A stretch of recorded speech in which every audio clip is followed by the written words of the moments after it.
Hey Dragon Slayers! Today's video is about the history of carbohydrate restriction and its effectiveness at reversing insulin resistance. So, restricting carbohydrates was perhaps the first modern documented intervention to control diabetes and weight, accepted as a fact throughout Western Europe in the early to mid 1800s. Why such a paradigm fell out of favor to be replaced with the current recommendations that those with insulin resistance and type 2 diabetes should avoid fat and eat starches is puzzling. But the shift in the guidelines was dramatic. Within decades, from the early to mid 1990s, guidelines for diabetes went from encouraging strict avoidance of bread, cereals, sugar, and so forth, while allowing all meats, eggs, cheeses, and the like, per the Practice of Endocrinology in 1951, to just the opposite, encouraging breads and cereals while discouraging meats, eggs, etc., per the American Heart Association, and until recently, also the American Diabetes Association. And we responded. We eat relatively less fat now than we ate 50 years ago. This change was supposed to make us healthier. But the explosion of insulin resistance during this time is evidence that our modern diet shifted away from fat in favor of carbohydrates, has not yielded the intended results.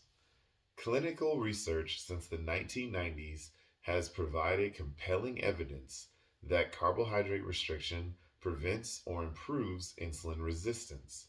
Indeed, when comparing studies that actually change a subject's diet, intervention, or clinically based studies, rather than simply asking questions about a subject's diet, questionnaire based studies, the consensus is overwhelmingly supportive of carbohydrate restriction.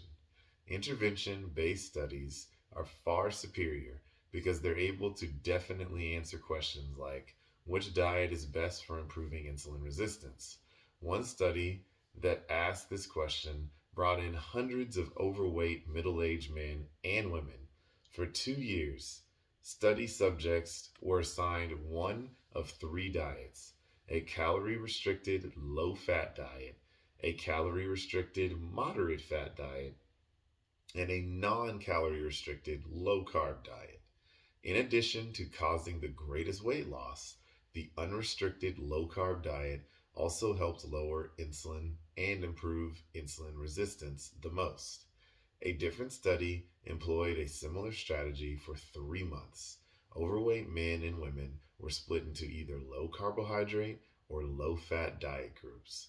Neither group limited calorie intake, and while insulin levels dropped by roughly 15% in the low fat diet group, subjects in the low carbohydrate diet group saw insulin levels drop by more than 50%.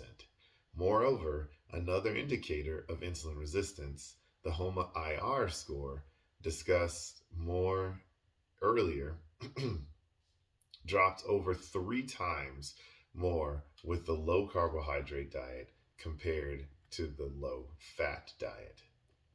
Yet another study followed its subjects for almost 4 years while they stuck to carbohydrate restricted diet. The gist of the study was to compare metabolic improvements, including insulin sensitivity, with two interventions: diets containing either 50% or 20% carbohydrate. Not only was the lower carbohydrate diet significantly superior at improving health, it ultimately led to almost half of the patients getting off insulin and almost entirely off any other medication, and the rest substantially reduced daily insulin requirements. A final study worth mentioning is that put is one that put insulin resistant subjects on a relatively normal diet, around 60% carbohydrates, or a moderately restricted carbohydrate moderately low carbohydrate diet of about 30% for 3 weeks, then switched over to the other diet for another 3 weeks. Once again, insulin sensitivity increased with the lower carbohydrate diet. I could go on and on. There are many, many more studies that indicate the similar results. Multiple meta analysis or statistical analysis that pool the findings from numerous studies, encompassing thousands of patients, unanimously revealed that the carbohydrate restricted, calorie unrestricted diet lowers insulin at least as much and often more than a low fat, calorie restricted diet. Indeed, the sum of evidence is so convincing that the American Diabetes Association updated its standards of medical care in diabetes to include the use of low carbohydrate diets for controlling type 2 diabetes. Before we move on, it's important to acknowledge that the collective evidence supporting carbohydrate restriction should be viewed in the context of insulin and thus should not be considered a call to avoid all carbohydrates. Not all carbohydrates are created equal. Whether they are considered good should depend on the degree to which the food increases insulin. So that's what I've got for you guys today. Don't forget to like and subscribe because it really helps the channel out. And remember, guys, that together, you and I will slay the dreaded diabetes dragon.